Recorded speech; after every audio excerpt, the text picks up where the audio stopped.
afternoon, Cross Timbers. Today is Thursday, October 25th, 2012. This is Texan TV News from the Tarleton State University campus in Stephenville, Texas, and I'm Savannah Trantham.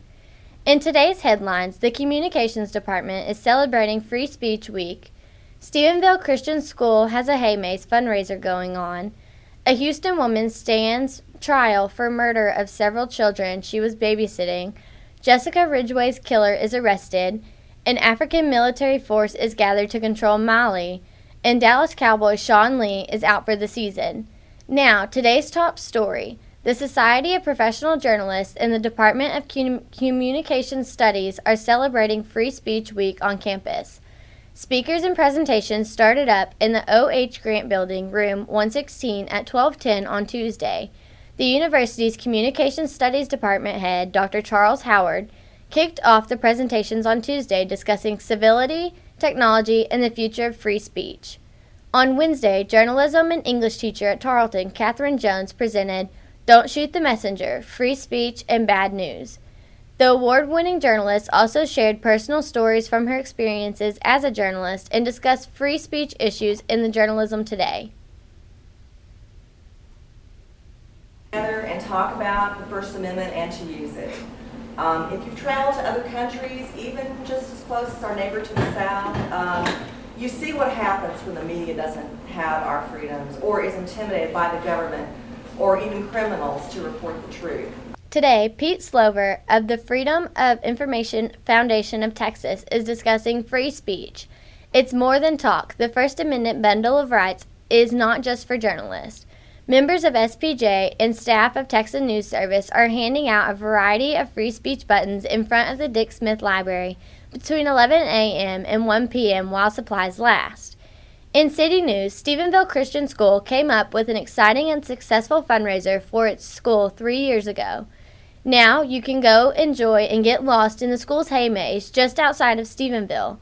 The school also has a pumpkin patch to take pictures in and treats to snack on while taking in all the fun.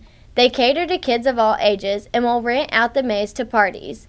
The school teaches children from pre-K to 6th grade and relies on fundraisers like this one for most of their funding. Administrator Tony Daniels says that the maze has been very successful and the school plans to keep having it as long as it's profitable. The maze is open from 6 p.m. to 9 p.m. on Wednesdays and Fridays and from 2 p.m. to 9 p.m. on Saturdays. It will remain open until November 10th this year and is only $5 for admission. Daniel would like to have more support from the Tarleton students in the area. And now Texas, national, international, and sports news from the Associated Press. In Texas news, the mothers of 4 children who died in a 2011 home daycare fire in Houston recounted for jurors on Wednesday the despair and grief they felt in the wake of the deadly blaze. The parents testified during the first day of the felony murder trial of former daycare owner Jessica Tata. Prosecutors say Tata, 24, put the children in harm's way by leaving them alone and going shopping while she was at a nearby Target. A fire broke out in the kitchen while oil in a frying pan on the stovetop burner ignited. 3 children were also seriously injured in the February 2011 blaze. Legal experts say that if prosecutors can prove the deaths occurred because she abandoned the children to go shopping, they don't need to prove intent to harm to secure a murder conviction.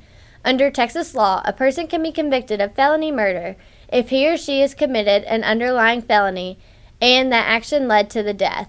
Tata's trial is expected to last about a month. Testimony was to resume today. In national news, a teenager who lived just a mile from a 10-year-old Colorado girl who was abducted and killed earlier this month has been arrested in her death, along with a May attack on a runner.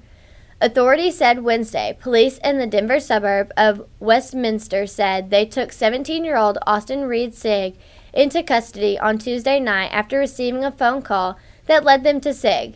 He was formally arrested Wednesday. Jessica Ridgway disappeared October 5th while walking to school.